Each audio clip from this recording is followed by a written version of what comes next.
The snake of Voldemort, the basilisk beneath the wizard school, the serpent on Slytherin's crest. If you grew up with Western literature and films, you were taught one thing: a snake means danger, it means evil. Now imagine walking beside an ancient Sarpakawa in Kerala. A cobra emerges from the grass, a Naga. Nobody screams, nobody picks up a stick. The elders quietly ask everyone to step back, and then they fold their hands in veneration. The same snake, two completely different civilizations. One learned to fear the snake, the other learned to worship it. But why? And that is exactly the mystery we are going to explore today.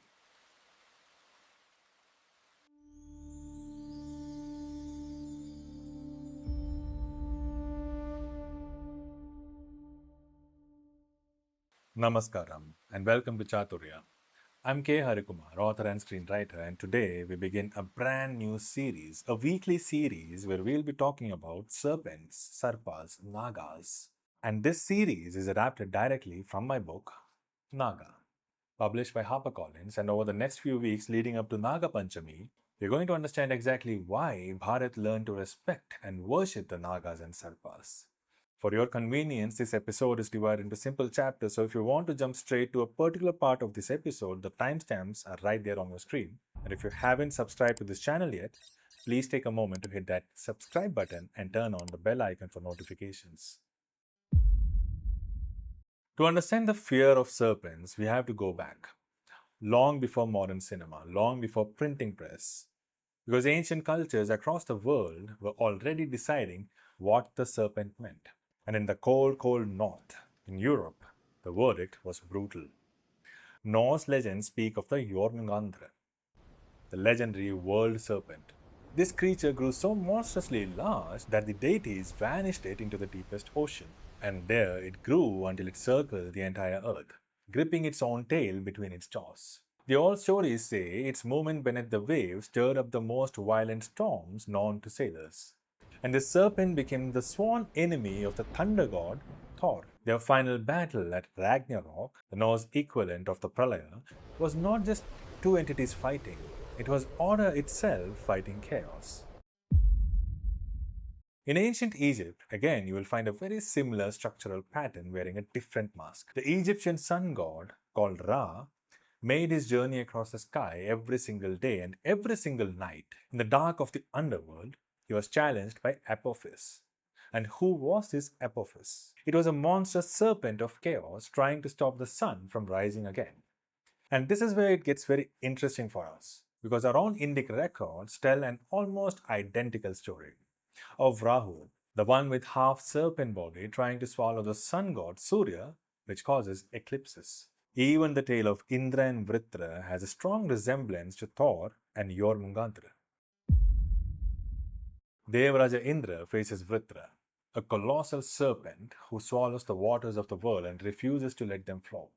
This causes a massive drought, the world itself holding its breath, and Indra has to strike Vritra down before the life-giving rains and life itself can return.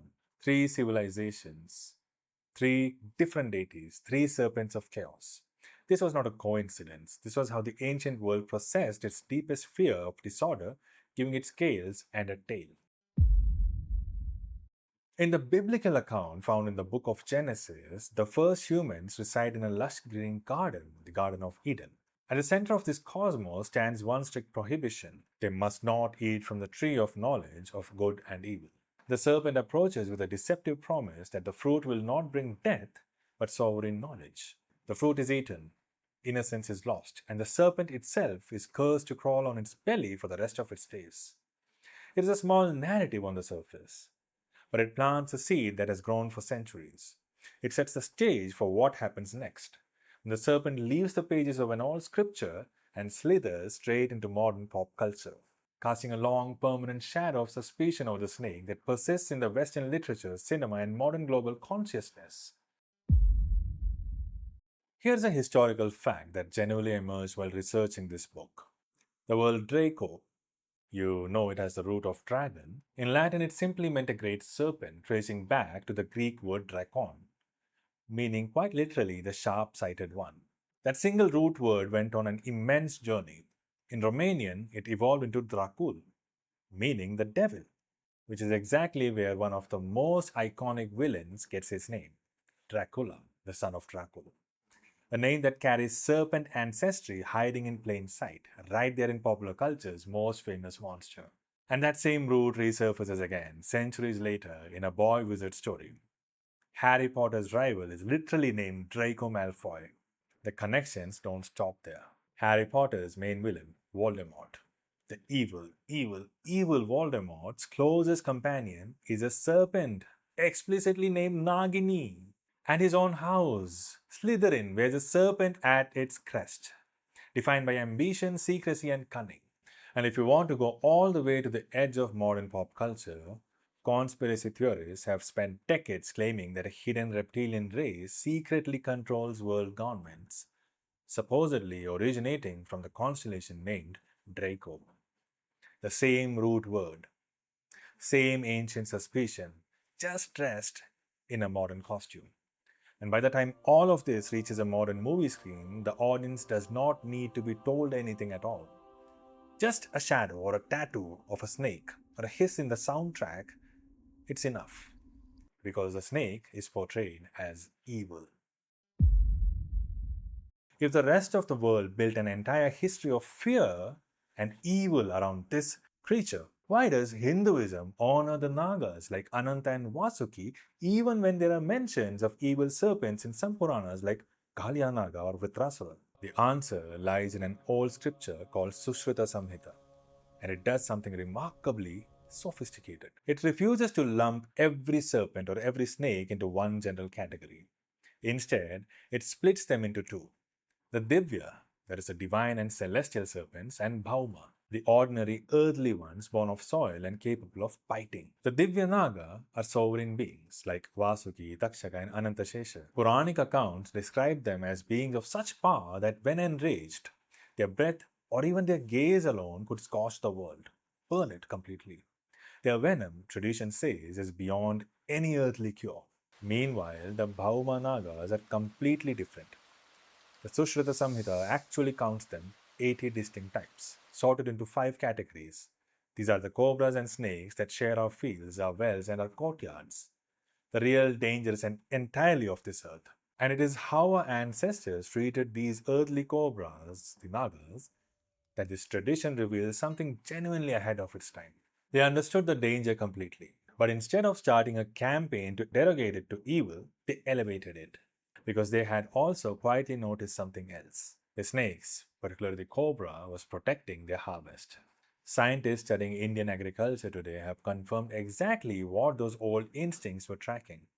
Cobras are highly effective predators of the lesser bandicoot rat, a pest that is capable of destroying between 20 to 30% of stored grain in a single season. The cobra, in other words, was a farmer's unpaid, silent helper. For those who want to journey deeper into this historical architecture of belief, my book Naga provides a comprehensive scriptural breakdowns of these categories, tracing how law, ecology, and spirituality intertwine. You can find the link to buy your copy in the pinned comment and the description box below. So our ancestors built a shield of reverence around it. Harming a cobra, an earthly cobra that is, became a major transgression because it represents the divine celestial Divya Naagas. Sacred groves were set aside for its undisturbed habitation, and an entire lunar day, Nag Panchami, was carved out of the calendar specifically to honor its place in the world. Strip away the pop culture, strip away centuries of inherited fear, and you're left with a strange, quiet truth. The Naga, they were never the enemy here. It was, and it is still, a working part of the natural order, something our ancestors chose to protect rather than destroy. The Naga remains exactly that, silent, watchful, and still very much present, just beneath the surface of the world we live in today. Now you have to tell me, have you ever stood inside an ancient serpent grove like a Sarpaka or a Nagabana and felt that particular kind of connection with the divine serpents? Tell me in the comments below, and grab your copy of Naga using the link in the description if you want the full deep dive in writing. Subscribe to Chaturya turn on the notification bell, and join me next week when we will go even further into the Sanskrit etymology and the secret categories of the Naga race itself. May the Naga Devatas be with you.